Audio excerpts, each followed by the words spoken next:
देखिए इस वीडियो में हम लोग का ऑप्टिक्स यानी कि प्रकाश से 100 ऑब्जेक्टिव क्वेश्चन रहेगा, उसके बाद 20 शॉर्ट क्वेश्चन रहेगा, उसके बाद लॉन्ग क्वेश्चन रहेगा। तो आप लोग पूरा वीडियो शुरू से अंत तक देखिएगा, लाइक कीजिएगा, सब्सक्राइब कीजिएगा। ठीक है, तो देखिए अब ऑप्टिक्स का पहला क्वेश्चन है, एक माध्यम से दूसरे माध्यम में जाने में प्रकाश की किरण मुड़ जाती है, किरण के मुड़ने की घटना को कहा जाता है। इसका आंसर हो जाएगा अपवर्तन। इसका आंसर हो जाएगा अपवर्तन, यानी कि इसमें आंसर हम लोग का हो जाएगा ये सी नंबर आंसर हो जाएगा। अगला क्वेश्चन है, किस कारण से हवा का बुलबुला पानी के अंदर चमकता नजर आता है? किस कारण से हवा का बुलबुला पानी के अंदर चमकता नजर आता है? इसका आंसर हो जाएगा पूर्ण परावर्तन से। पूर्ण परावर्तन से। अगला क्वेश्चन है, जब प्रकाश कांच में प्रवेश करती है तो इसका तरंग दैर्ध्य है। जब कांच प्रकाश में जब प्रकाश कांच में प्रवेश करती है तो इसका तरंग दैर्ध्य है। तीसरा कैंसर हो जाएगा हम लोग का ए घटता है।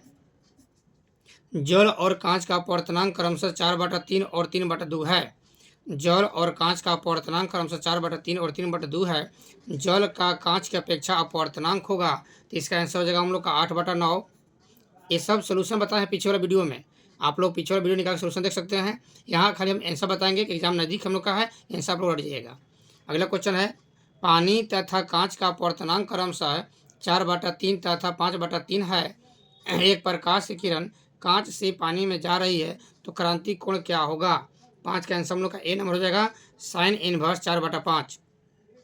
6 क्वेश्चन है, एक अवतल दर्पण की फोकस दूरी 20 सेंटीमीटर है।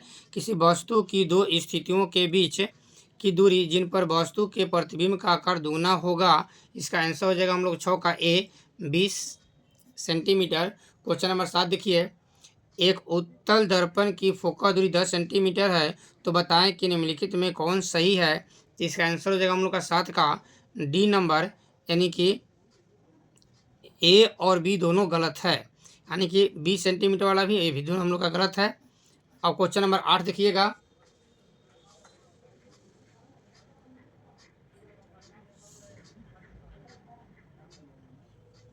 देखिए 8 क्वेश्चन है, ऑप्टिकल फाइबर। ऑप्टिकल फाइबर, तो ऑप्टिकल फाइबर जो है एक ट्रांसमिशन लाइन है और एक वेबसाइट है, यानी कि इसका सी होगा, ए और बी दोनों है। प्रकाश वर्ष मात्रक है। 9 क्वेश्चन है, प्रकाश वर्ष मात्रक है तो दूरी का। 10 क्वेश्चन है, पानी में हवा का एक द्विउतल बुलबुला इस प्रकार व्यवहार करेगा जैसा एक। 10 का हम लोग का है अपसारी लेंस। 10 का बी आंसर है अपसारी लेंस। 11 क्वेश्चन है, एक लेंस म्यू बराबर 1.5 की हवा में फोकस दूरी 20 सेंटीमीटर है। 1.5 अपवर्तनांक वाले माध्यम में उस लेंस की फोकस दूरी क्या होगी? 11 का हो जाएगा डी नंबर आंसर। चलते क्वेश्चन 12 पर, एक उभय उत्तल लेंस के पदार्थ का अपवर्तनांक 1.5 है, इसकी फोकस दूरी का मान क्या होगा यदि इसके प्रत्येक तल की वक्रता त्रिज्या 20 सेंटीमीटर है? तो 12 का आंसर हो जाएगा हम लोग का 20 सेंटीमीटर। क्वेश्चन नंबर 13 देखते हैं, एक लेंस के दोनों सतहों की वक्रता त्रिज्या r समान है तथा लेंस के माध्यम का अपवर्तनांक 1.5 है। इस लेंस की फोकस दूरी होगी, तो फोकस दूरी होगा 13 का ए नंबर, प्लस या माइनस में r हो जाएगा। अब चलते हैं क्वेश्चन नंबर आगे देखिएगा,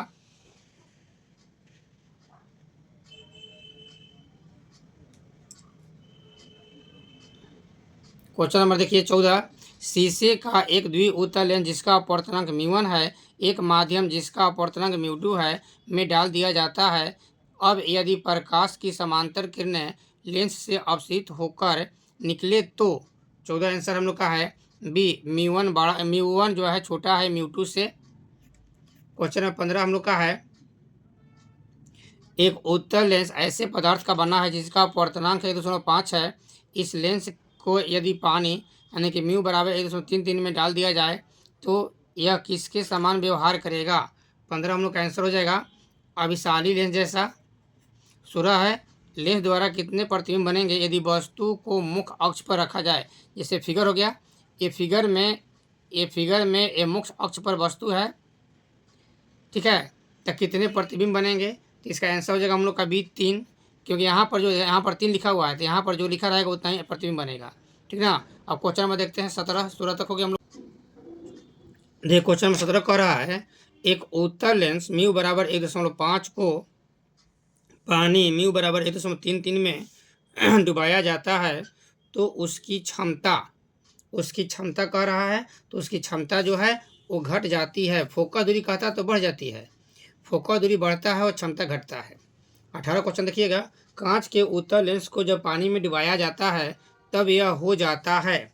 18 क्वेश्चन देखिए, कम अभिसारी, अधिक अभिसारी, कम अपसारी, अधिक अपसारी।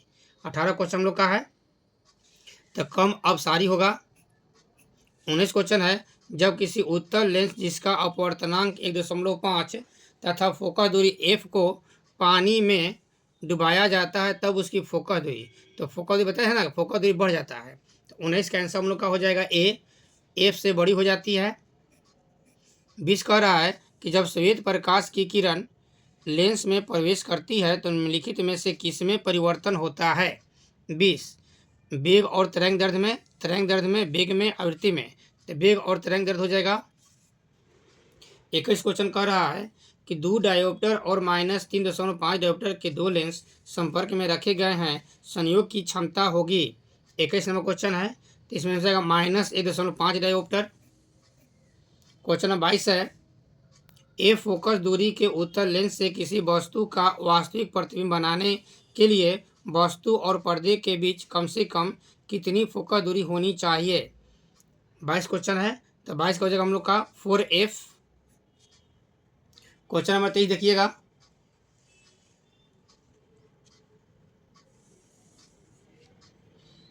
तेईस का हम लोग का 20 सेंटीमीटर और -40 सेंटीमीटर फोकस दूरी वाले 2 लेंसों के संयोग से बने समतुल्य लेंस की क्षमता होगी। 23 क्वेश्चन है, तो 23 का आंसर हो जाएगा हम लोग का बी, 2.5 डायोप्टर। क्वेश्चन नंबर 24 है, यदि समान फोकस दूरी एफ के 2 अभिसारी लेंस एक दूसरे के संपर्क में रखे तो तब संयोग की फोकस दूरी होगी। 24 क्वेश्चन है, तो ये हम लोग का आंसर हो जाएगा 24 का सी, f/2। 25 क्वेश्चन है, 2 उत्तल लेंस जो एक दूसरे के संपर्क में है का समतुल्य लेंस होता है। पहला ऑप्शन है उत्तल, दूसरा अवतल, समतला अवतल, बेलनाकार। तो 25 का आंसर हो जाएगा हम लोग का ए, उत्तल।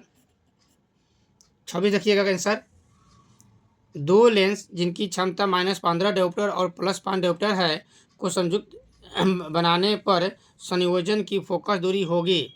26 का आंसर हो जाएगा -10 डायोप्टर। आप लोग आंसर हट जाइएगा, 3 लेंस जिनकी फोकस दूरी 15 सेंटीमीटर, -25 सेंटीमीटर और 45 सेंटीमीटर है एक दूसरे से सटाकर रखे गए हैं, इस संयोजन की फोकस दूरी है लगभग।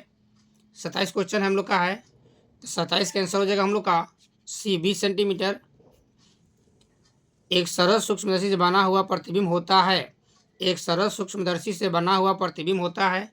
28 का हम लोग आंसर हो जाएगा काल्पनिक और सीधा, काल्पनिक और सीधा। 29 क्वेश्चन है, सामान्य संयोजन के लिए संयुक्त सूक्ष्मदर्शी की आवर्धन क्षमता होती है। 29 क्वेश्चन का हम लोग का बी नंबर आंसर हो जाएगा -VO/EO × 1 + D/FE। 30 क्वेश्चन हम लोग का है, किसी संयुक्त सूक्ष्मदर्शी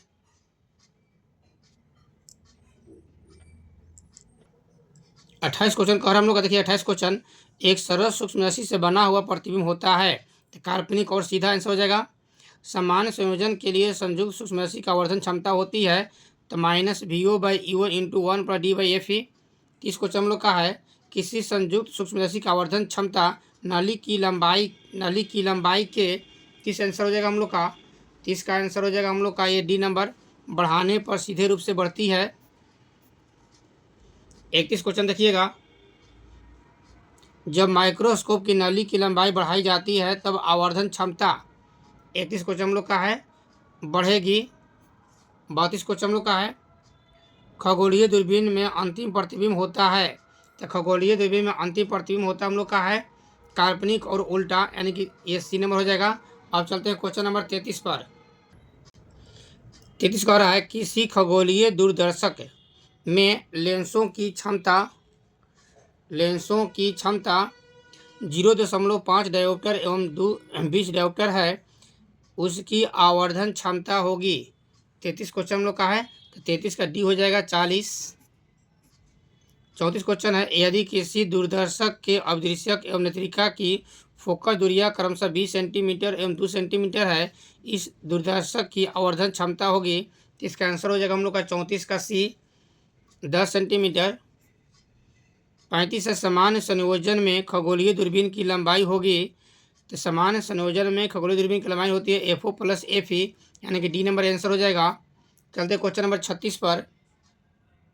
किसी दूरदर्शक की आवर्धन क्षमता 20 है और उसके वस्तु लेंस और नेत्र लेंस के बीच की दूरी सामान्य दृष्टि के लिए 42 सेंटीमीटर है। वस्तु लेंस और नेत्र लेंस की फोकल दूरी क्रमशः है, तो 36 का आंसर हो जाएगा हम लोग का बी नंबर 40 सेंटीमीटर और 2 सेंटीमीटर। ये पूछा वस्तु लेंस और नेत्र लेंस दूरबीन है, ठीक है। तो हम लोग का हो जाएगा बी नंबर आंसर 36 का बी। 37 एक दूरबीन की अभिदृश्यक की फोकल दूरी 60 सेंटीमीटर है। 20 गुना आवर्धन प्राप्त करने के लिए नेत्रिका की फोकल दूरी होनी चाहिए। इसका आंसर हो जाएगा हम लोग का बी 37 का बी 3 सेंटीमीटर। 38 क्वेश्चन हम लोग का है, देख क्वेश्चन नंबर 38 हम लोग का है 4 डायोप्टर क्षमता का अभिसारी लेंस एक सरल सूक्ष्मदर्शी के समान इस्तेमाल किया जाए तो इसकी आवर्धन क्षमता क्या होगी। ऐसा क्वेश्चन बहुत पूछता है, जहाँ 4 है वहाँ 5 कर देगा, 6 कर देगा। तो 38 का आंसर हम लोग का हो जाएगा, देखिएगा 38 का सी नंबर आंसर हो जाएगा 2 डायोप्टर 2। 39 क्वेश्चन है जब हम किसी वस्तु को देखते हैं तो रेटिना पर बनने वाला प्रतिबिंब कैसा होता है। तो रेटिना पर बनने वाला जो प्रतिबिंब होता है हम लोग का है, वो होता हम लोग का है वास्तविक और उल्टा होता है, वास्तविक और उल्टा होता है। लेकिन रेटिना में छड़ और शंकु होता है जो उल्टे प्रतिबिंब को सीधा बना देता है।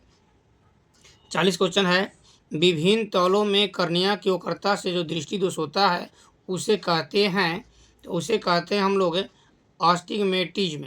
कर्निया से होगा तो अस्टिग्मेटिज्म हो जाएगा। 41 क्वेश्चन हम लोग का है अवतल लेंस का व्यवहार किया जाता है आँख के उस दोष को दूर करने के लिए जिसे कहा जाता है निकट दृष्टि दोष। निकट दृष्टि दोष आंसर हो जाएगा। अगला 42 क्वेश्चन है निकट दृष्टि दोष वाली आंखें साफ साफ देख सकती है, साफ साफ देख सकती है निकट की वस्तुओं को। 43 क्वेश्चन हम लोग का है निकट दृष्टि दोष वाली आंखें स्पष्ट दृष्टि के लिए व्यवहार किया जाता है। 43 का हम लोग का है अवतल लेंस। 44 क्वेश्चन हम लोग का है एक व्यक्ति 1 मीटर से कम दूरी पर स्थित वस्तुओं को साफ साफ नहीं देख सकता है। 25 सेंटीमीटर तक की वस्तुओं को साफ साफ देखने के लिए उसे वैसे लेंस लगाना चाहिए जिसकी क्षमता हो, ये हम लोग का है 44 3 डायोप्टर। और क्वेश्चन आगे देखिएगा 44 के आगे क्वेश्चन 45 देखिए निकट दृष्टि दोष से युक्त एक मनुष्य एक ऐसे लेंस का व्यवहार करता है जिनकी क्षमता -2 डायोप्टर है, उस मनुष्य के लिए दूर बिंदु की दूरी होगी। 45 क्वेश्चन हम लोग का है, तो 45 का हम लोग का बी नंबर आंसर सही है, यानी कि 50 सेंटीमीटर। 46 क्वेश्चन हम लोग का है एक मनुष्य अपने चश्मे के लेंसों को फ्रेम में घुमाता है और पाता है कि समंजन गड़बड़ा गया है। इससे पता चलता है कि जिस प्रकार का दृष्टि दोष है वह है हम लोग का भी अस्टिग्मेटिज्म। 47 है एक दीर्घ दृष्टि वाले मनुष्य को आवश्यकता होगी, दीर्घ दृष्टि वाले मनुष्य को आवश्यकता होगी। पहला ऑप्शन है उत्तल लेंस, अवतल लेंस, बेलनाकार, समतला उत्तल। तो 47 का आंसर हम लोग का ए नंबर हो जाएगा उत्तल लेंस। अगला क्वेश्चन हम लोग का है सामान्य आँख के लिए स्पष्ट दृष्टि की न्यूनतम दूरी होती है, इसका आंसर हो जाएगा हम लोग का 48 की डी हो जाएगा 25 सेंटीमीटर। 49 क्वेश्चन है जब नेत्र लेंस की क्षमता बढ़ जाती है जिससे दूरस्थ वस्तु से आने वाली किरणें रेटिना के पहले फोकस हो जाती है तब उस व्यक्ति को किस प्रकार का नेत्र दोष होता है। 49 क्वेश्चन हम लोग का है, तो 49 का ए है निकट दृष्टि। क्वेश्चन नंबर 50 है एक प्रिज्म से होकर गुजरने वाले श्वेत प्रकाश का न्यूनतम विचलन अवयव होता है। 50 का ए है हम लोग का लाल। अब चलते हैं क्वेश्चन नंबर 51 पर। देखिए 51 क्वेश्चन देखिए श्वेत प्रकाश जब किसी प्रिज्म से गुजरता है तब सबसे अधिक विचलन जिस अवयव का होता है वह है, पहला ऑप्शन है लाल, दूसरा नीला, तीसरा बैगनी, चौथा कोई नहीं, तो हो जाएगा हम लोग का बैगनी। 52 क्वेश्चन है कांच से हवा में जाती प्रकाश किरण का क्रांति कोण न्यूनतम होता है, पहला है लाल रंग के लिए, दूसरा हम लोग का है हरा रंग के लिए, पीला रंग के लिए, बैंगनी रंग के लिए। तो आंसर हो जाएगा हम लोग का बैंगनी रंग के लिए। 53 क्वेश्चन है, तरंग दैर्घ्य के बढ़ने के साथ अपवर्तनांक का मान 53 का हम लोग का बी हो जाएगा, घटता है। 54 क्वेश्चन, छोटे आपतन कोण के लिए म्यू अपवर्तनांक वाले पतले प्रिज्म का न्यूनतम विचलन कोण होता है 54। 54 का आंसर हम लोग का बी हो जाएगा, म्यू -1 इंटू ए। ये सब क्वेश्चन पिछले वीडियो में बताए हैं। 55 है, प्रकाश के रैले प्रकीर्णन में प्रकीर्णित प्रकाश का परिमाण तरंग दैर्घ्य के समानुपाती होती है। इसका आंसर हो जाएगा हम लोग का 55 का डी, 1/λ⁴ के रूप में। 56 क्वेश्चन है, इंद्रधनुष का निर्माण जिस कारण से होता है वह है वर्ण विक्षेपण।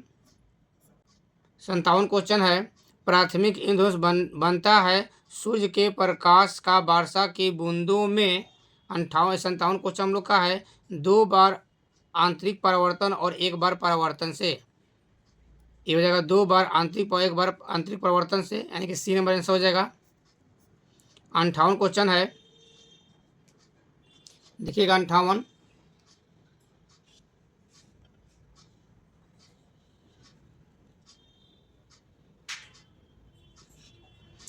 को आ रहा है कि प्रिज्म द्वारा उत्पन्न स्पेक्ट्रम में लाल रंग के प्रकाश का विचलन सबसे कम होता है क्योंकि उसकी चाल 58 हम लोग का है सभी रंगों के प्रकाश से अधिक होता है। पहला ऑप्शन हो जाएगा। 59 है, प्रकाश के तरंग गति सिद्धांत द्वारा किसकी व्याख्या नहीं होती है। तो प्रकाश के तरंग गति सिद्धांत द्वारा किसकी व्याख्या नहीं होती है, तो हम लोग का है प्रकाश विद्युत उत्सर्जन का, सी नंबर। 60 क्वेश्चन कह रहा है, प्रकाश के तरंग गति सिद्धांत के अनुसार प्रकाश के वर्ण का निर्माण है।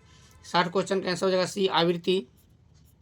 61 कह रहा हम लोग का, प्रकाश की तीव्रता का व्युत्क्रम वर्ग नियम अर्थात तीव्रता समानुपात 1/r² मान्य होता है। 61 क्वेश्चन हम लोग का है, बिंदु स्रोत के लिए।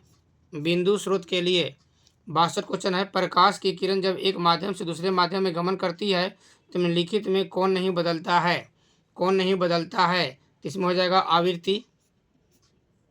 63 क्वेश्चन है, एक वर्ण प्रकाश के 2 स्रोत कला संबंध कहे जाते हैं जब उनकी 63 का हम लोग का हो जाएगा, पहला है तीव्रता समान है, आयाम समान है, कलाएं समान, इनमें से कोई नहीं होगा। 64 है, 2 प्रकाश स्रोत कला संबंध है यदि ये जो तरंग उत्पन्न करते हैं वे हैं 64 का डी निश्चित कालांतर के। ठीक है, 64 हो गया। अब आगे देखते हैं 65 से आगे। 65 है, यंग के द्विस्फीट प्रयोग में रचनात्मक व्यतिकरण उत्पन्न करने वाली तरंगों के बीच पथांतर का मान नहीं होता है। 65 हम लोग का है, पथांतर का मान नहीं होता है। तो 65 का हम लोग का हो जाएगा डी आंसर, 2n+1 λ/4 2, यानी कि बाटा में नहीं होता है, गुना वाला सब हो जाएगा, बाटा में नहीं होगा। अगला हम लोग क्वेश्चन है 66 नंबर, प्रकाश के संतोषी व्यतिकरण में किस बिंदु पर प्रकाश तरंगों की कला में अंतर होनी चाहिए।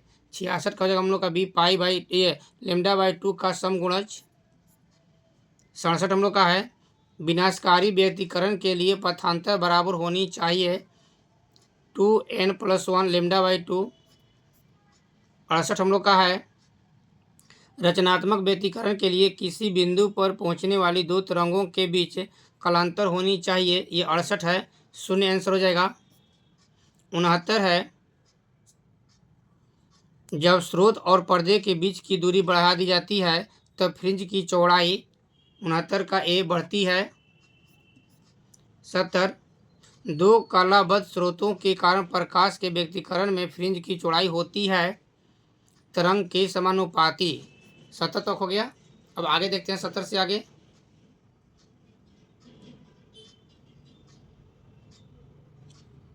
इकहत्तर देखिए, एक पतले प्रिज्म के रंग का कारण है। 71 क्वेश्चन कर रहे हैं, पतले प्रिज्म के रंग का कारण है, इसका हो जाएगा हम लोग का व्यतिकरण। 72 है, यदि प्रकाश का तरंग दैर्घ्य लैम्डा 2 कलाबद्ध स्रोतों के बीच की दूरी डी तथा पर्दा एवं स्रोत के बीच की दूरी कैपिटल डी, तो व्यतिकरण फ्रिंज की चौड़ाई निम्नलिखित में संबंध में से कौन है सही। सही बताना है 72 में, तो 72 का सी हो जाएगा डी कैपिटल ये lambda capital D by small D. 73 हम लोग का है व्यक्तिकरण करते दो प्रकाश तरंगों की तीव्रताएं 9:4 के अनुपात में है। अधिकतम और न्यूनतम तीव्रताओं का अनुपात है 73 का ए 25:1। 74 क्वेश्चन हम लोग का है संतोषी व्यक्तिकरण के लिए तरंगों के पथांतर होनी चाहिए। 74 का ये लेमडा का पूर्ण गुणज। 75 यंग के द्विछिद्र प्रयोग में स्लिट की चौड़ाई 1 mm तथा स्लिट से पर्दे के दूरी 1 मीटर है। यदि प्रकाश का तरंगदैर्ध्य 6000 एंगस्ट्रॉम हो तो फ्रिंज की चौड़ाई होगी 75 का हम लोग का सी नंबर है 0.6 नैनोमीटर। अब चलते हैं क्वेश्चन नंबर 76 से।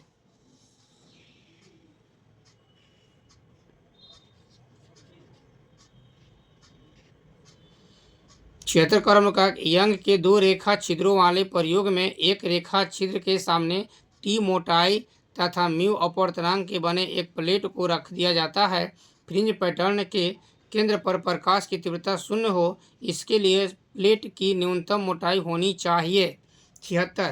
तो 76 का आंसर हम लोग का बी नंबर हो जाएगा लेमडा बाई 2 म्यू -1। 77 देखिए दो काला संबंध एक वर्ण प्रकाश पुंज जिनकी तीव्रता I तथा 4I है अध्यारोपित है। परिणामी पुंज की महत्तम और न्यूनतम संभव तीव्रता है 77। तो 77 का हम लोग का हो जाएगा सी 91 और 1। 78 हम लोग का है यंग के दो रेखा छिद्रों वाले प्रयोग में महत्तम तीव्रता I0 है।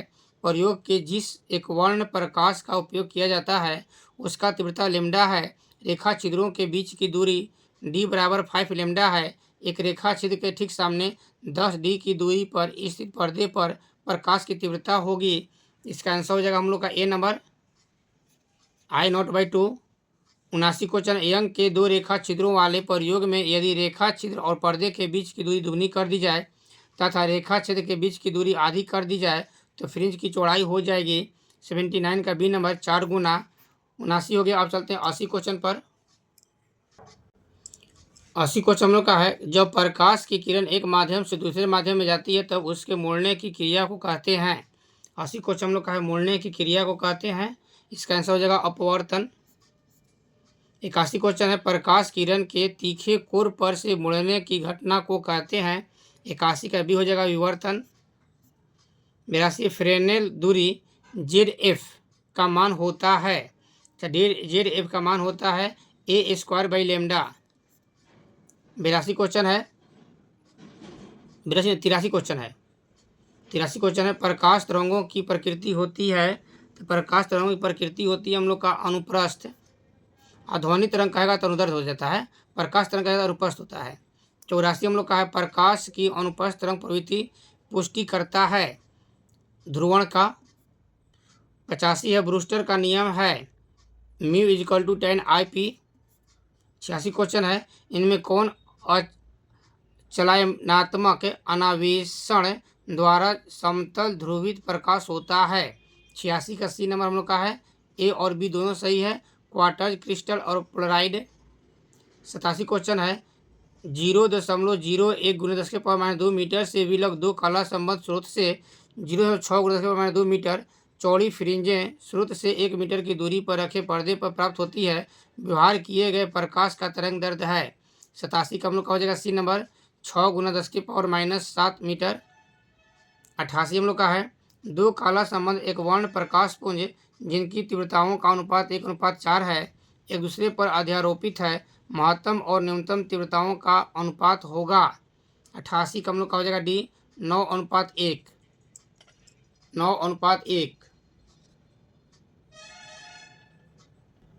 88 क्वेश्चन फिर एक बार देख लीजिए। 88 क्वेश्चन दो काला संबंध एक वर्ण प्रकाश पुंज जिनकी तीव्रताओं का अनुपात 1:4 है एक दूसरे पर अध्यारोपित है। महत्तम और न्यूनतम तीव्रताओं का अनुपात होगा तो 9:1 हो जाएगा। ये बता दिए हैं। 89 निम्नलिखित में कौन सबसे उत्तम एक वर्ण प्रकाश का स्रोत है। मोमबत्ती विद्युत बल्ब मरकरी ट्यूब और लेसर।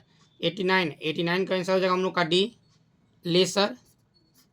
90 जब पानी की सतह पर तेल की एक बूंद फैला दी जाती है तब सूर्य के प्रकाश से आने वाली सुदूर वर्ण दिखलाई पड़ते हैं। इसका कारण है प्रकाश का व्यतिकरण। 91 हम लोग का है, प्रकाश किस प्रकार के कोणों के कंपनों से बनता है? तो हो जाएगा हम लोग का ईथर कण। 92 है, यदि प्रकाश स्रोत एक बारीक रेखा छिद्र हो तो उससे परिमित दूरी पर उत्पन्न होंगे।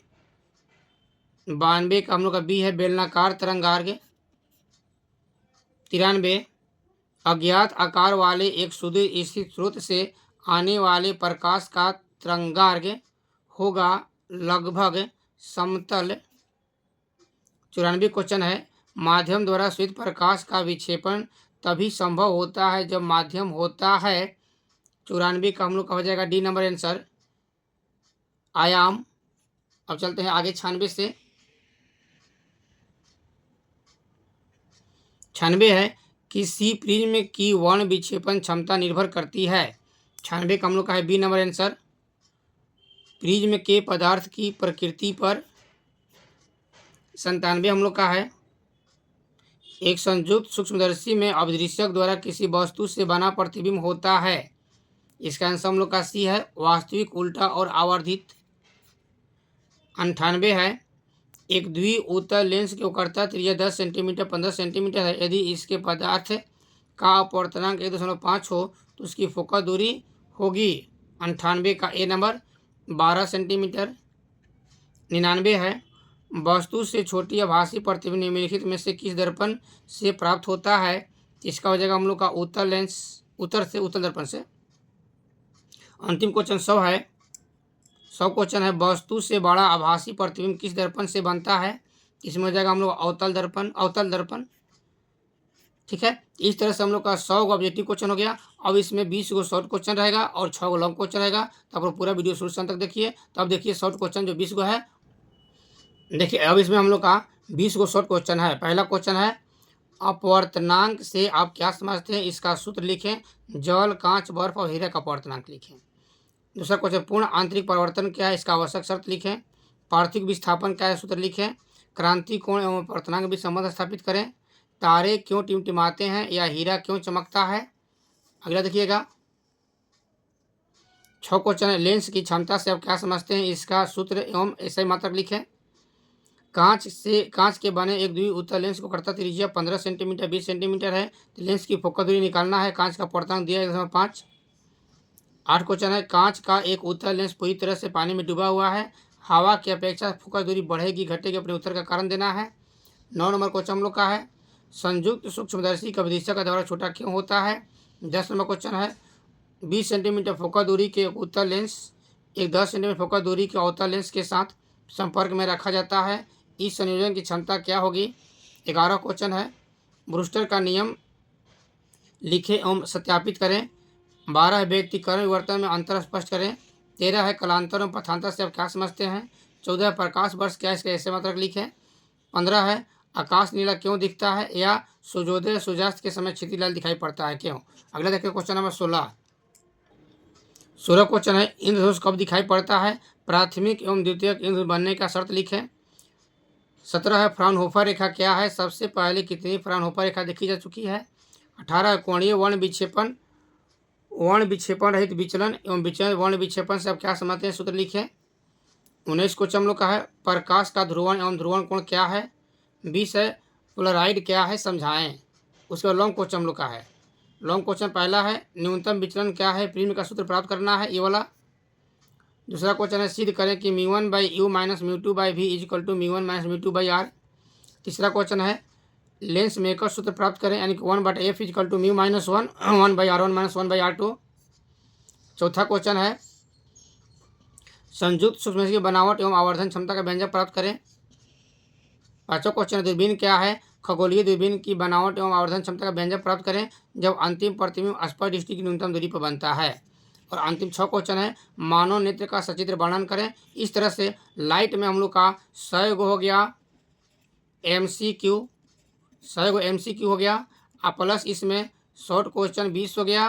प्लस इसमें लॉन्ग क्वेश्चन 6 हो गया। ये 6 लॉन्ग क्वेश्चन है। तो इस तरह से हम लोग का टोटल लाइट का क्वेश्चन दे दिए। आप लोग पूरा वीडियो देखिएगा। अब अगले वीडियो में मॉडर्न फिजिक्स डालेंगे तो आप लोग का पूरा फिजिक्स कंप्लीट हो जाएगा, जिसमें करेंट से देखिएगा, यहाँ लिख देते हैं, करेंट से 100 क्वेश्चन हो जाएगा आपका। पूरा वीडियो देखिएगा दोनों। तो उसके बाद मैग्नेट से 100 क्वेश्चन, लाइट से 100 क्वेश्चन और मॉडर्न फिजिक्स से 100 क्वेश्चन, टोटल 400 क्वेश्चन आपका हो जाएगा। ये 400 क्वेश्चन आप रट लेते हैं तो किसी भी कंपटीशन में आप फेल मत कीजिएगा, फेल नहीं कीजिएगा। किसमें? तो केवल फिजिक्स में। तो ये फिजिक्स के लिए हम लोग का टोटल 400 क्वेश्चन हो गया पूरा बुक से। आप लोग पूरा बुक पढ़ लीजिए, लाइक कीजिए, सब्सक्राइब कीजिए। अगले वीडियो में फिर मिलते हैं, तब तक के लिए धन्यवाद।